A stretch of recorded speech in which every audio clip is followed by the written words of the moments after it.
in a smoothie? Or a salad? Not in Germany's north, where eating the leafy green is celebrated with hikes, parties and lots of animal fat. Wardenburg, Germany, the weather was perfect as the group pulled their wagon, decorated with flashing lights and pumping out German pop songs from an industrial speaker, out into the fading winter afternoon light. Warm enough to enjoy a hike through the frost-clad countryside, but cold enough to work up an appetite. No one in the group, save for the Kale King and Queen, knew the route. But everyone knew the next 4 hours of meandering down byways lined with pastures and fields, stopping at corners for games and several shots of schnapps, were only the warm-up. Don't be afraid when you see it on your plate, one hiker, Lena Bauer, said of the reward everyone knew was coming: curly kale stewed in pork fat or goose fat, and served up with bacon, sausages and steamed pearl potatoes. It tastes so much better than it looks. Really, Ms. Bauer, a native of nearby Oldenburg, insisted with a laugh, though she confessed that it had taken her years to warm to the annual ritual.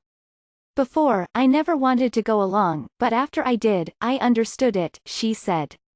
It's not about the kale. Some people like it, some don't. It's about togetherness, belonging and good friends. In this corner of Germany some 50 miles south of the North Sea, kale is more than the essential ingredient for superfood smoothies or a better for you than broccoli vitamin bomb.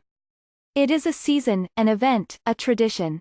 Bavarian's annual beer festival, Oktoberfest, is known the world around. Carnival parades are common in many parts of Germany's Rhineland and Roman Catholic South in the months before Lent. But the hikes and feasts surrounding the annual harvest of Kale, Grünkohl, in German, in the flatlands around Oldenburg and Bremen are unknown internationally and draw blank looks from most Germans.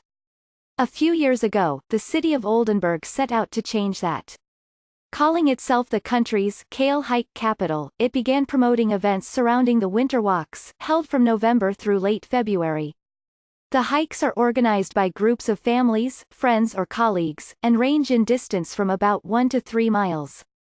A royal pair, crowned anew each year, and offering their services as volunteers, are tasked with finding the routes and organizing the next year's events. During the season, local restaurants and pubs are packed each weekend with long tables of people coming in from the cold for all-you-can-eat feasts of locally grown kale, with all the trimmings. That includes a mildly spiced sausage stuffed with groats, a regional specialty known as pinkel. It sounds a bit better when put to verse, as a Kale newspaper did in 1953. One recent Saturday night, a dozen groups of hikers arrived at Wassermühle Wardenburg, a white stucco restaurant perched beside a pond and topped with a thatched roof. They had spent the day navigating horse paddocks and turned-over fields, and now they were being met with mugs of hot mulled wine. The morning before, a team of cooks had started washing, chopping and stewing the leaves for the kale feast. Kale tastes best the day after it's cooked, said the restaurant's owner, Marcus Hamann. Beyond that, he was guarded about the exact recipe. Only the cook knows. One of the hikers, Mike Gruel, was more forthcoming about what goes into the dish. You need lots of onions sautéed in pork schmaltz, then you add the kale and bacon and cover it with water, revealed Mr. Gruel, who left the region 22 years ago to settle in the hills of Hesse, and regularly makes the 5-hour drive home to join friends for the kale hike. After that has simmered for about an hour, he said, you add lots of salt, pepper and some mustard. Then you cook it another good hour. Dirk Albach, a professor of biodiversity at the Karl von Ossietzky University of Oldenburg, shook his head at the long cooking times.